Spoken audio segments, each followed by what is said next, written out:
The Lord be with you. And with your spirit. A reading from the Holy Gospel according to Luke. Glory to you, O Lord. That very day, the first day of the week, two of Jesus' disciples were going to a village 7 miles from Jerusalem called Emmaus. And they were conversing about all the things that had occurred. And it happened that while they were conversing and debating, Jesus himself drew near and walked with them. But their eyes were prevented from recognizing him. He asked them, "What are you discussing as you walk along?" They stopped, looking downcast, and one of them, Cleopas, said to him in reply, "Are you the only visitor to Jerusalem who does not know of the things that have taken place in these days?" And he replied to them, "What sort of things?" They said to him, "The things that happened to Jesus of Nazareth, the Nazarene, who was a prophet, mighty in deed and word before God and all the people. How our chief priests and rulers both handed him over to a sentence of death and crucified him. But we were hoping that he would be the one to redeem Israel. And besides all this, it's now the 3rd day since this took place. Some women from our group, however, have astounded us. They were at the tomb early in the morning and did not find his body. They came back and reported that they had indeed seen a vision of angels who announced that he was alive. Then some of those with us went to the tomb, and they found things just as the women had described, but they did not see." And he said to them, "Oh, how foolish you are, how slow of heart to believe all that the prophets spoke. Was it not necessary that the Christ should suffer these things and enter into his glory?" Then, beginning with Moses and all the prophets, he interpreted to them what referred to him in all the scriptures. And as they approached the village to which they were going, he gave the impression that he was going on farther. But they urged him, "Stay with us, for it's nearly evening and the day is almost over." So he went in to stay with them. And as it happened that while he was at table with them, he took bread, said the blessing, broke it, and gave it to them. With that, their eyes were opened and they recognized him. But he vanished from their sight.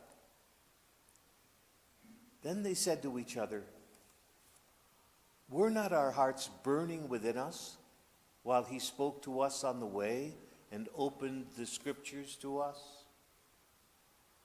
So they set out at once and returned to Jerusalem, where they found gathered together the 11 and those with them who were saying, "The Lord has truly been raised and has appeared to Simon." Then the two recounted what had taken place on the way and how he was made known to them in the breaking of the bread. The Gospel of the Lord. Praise to you, Lord Jesus Christ.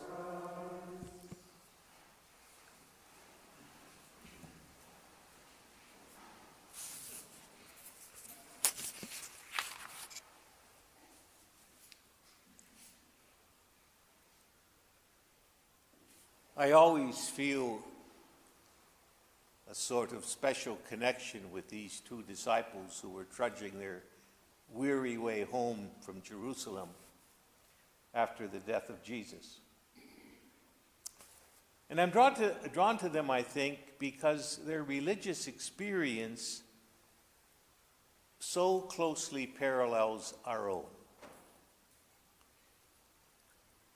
The resurrection had already taken place. Easter was a fact in history. But it was not yet a reality in their lives. They had heard the stories of the empty tomb, but they were not sure what that was all about. They were walking in the presence of the risen Christ, and they did not even know it. That, it seems to me, is where many of us are in our spiritual pilgrimage. We've gotten trapped in those dark days between Good Friday and the first Easter. The resurrection is a fact of history, but it has never become a factor in our own lives. We've heard about it, but we have not experienced it. And it's not that we think that Easter is untrue. It's just that we find the risen Christ a bit unreal. It's one thing to believe in the resurrection, as almost all of us do. It's another thing to confront the living Christ as an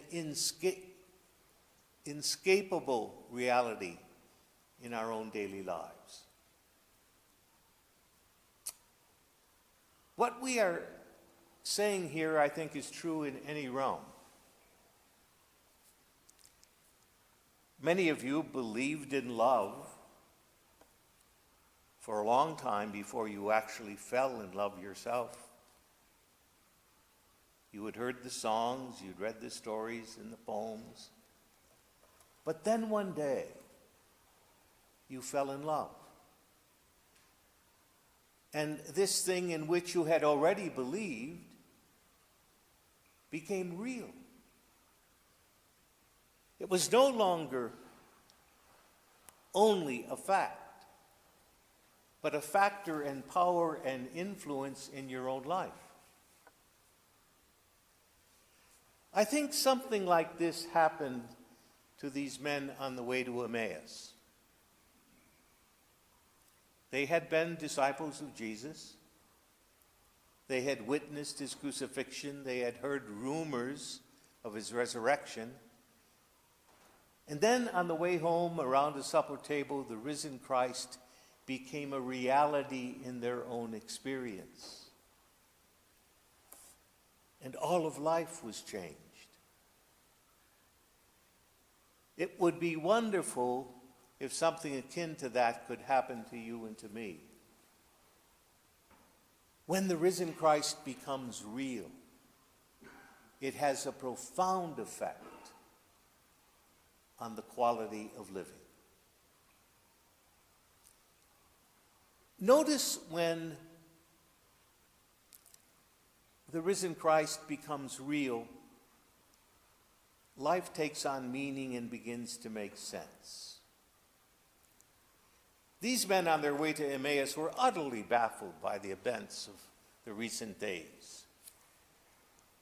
They had met this Jesus whose words were so gracious and whose heart was so full of love. They thought him to be the hope of Israel. But now he was dead. The authorities killed him like a common criminal. It was utterly incredible. Life was completely out of joint. None of it now seemed to make any sense to them.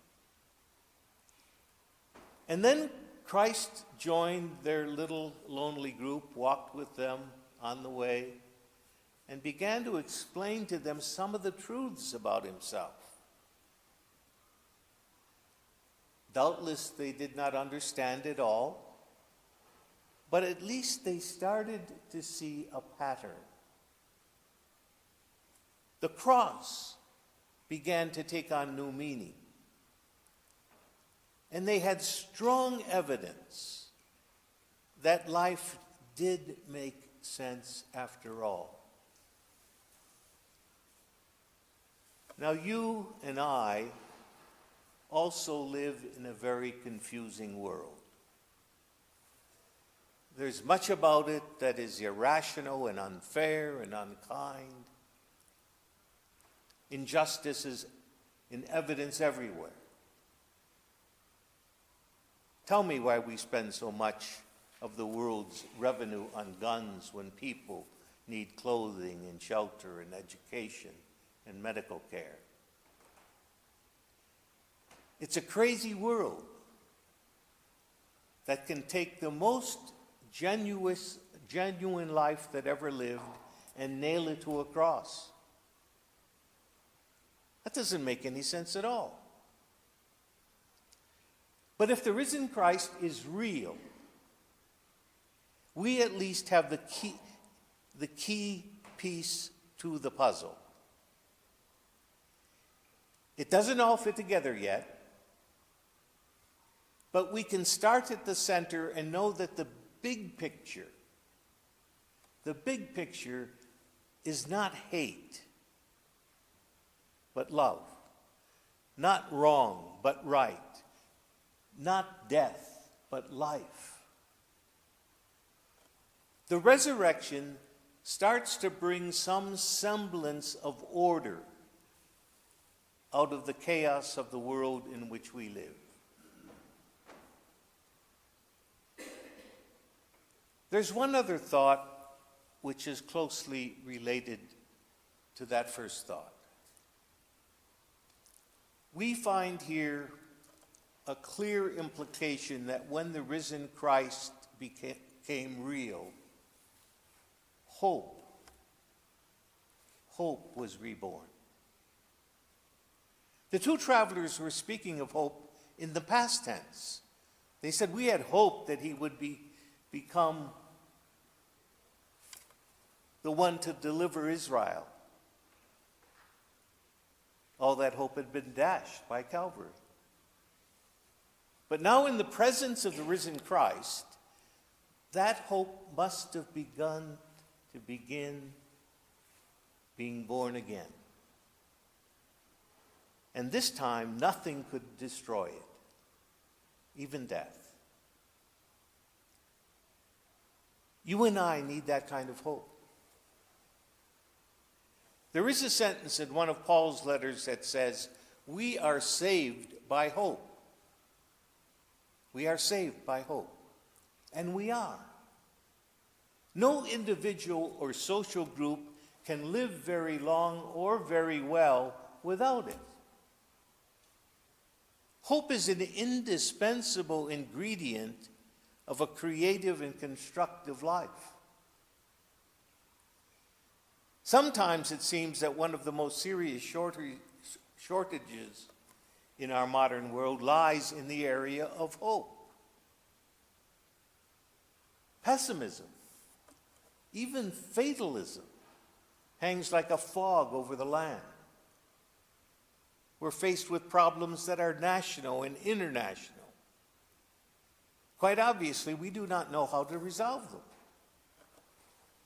There's a monetary crisis that threatens the economic stability of every industrial nation. There is organized terrorism that some people fear will one day hold entire cities hostage. There's the threat of war that would be terrible beyond imagining. What do we do with it all? Is there any way out? If so, who can help us find it? I do not know. I do not have ready solutions to specific problems.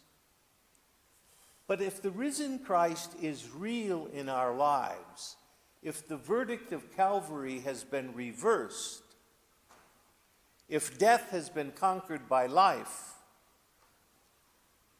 then hope is not only reasonable, it's inevitable. As St. John says, the light shines in the darkness, and the darkness has not been able to put it out. The best thing that you and I can do during this Easter season is to sit down somewhere, to still our hearts, and to listen long enough to let the risen Christ become real in our lives. And out of that experience would flow the joy, the meaning, and the hope that we in our world so desperately need.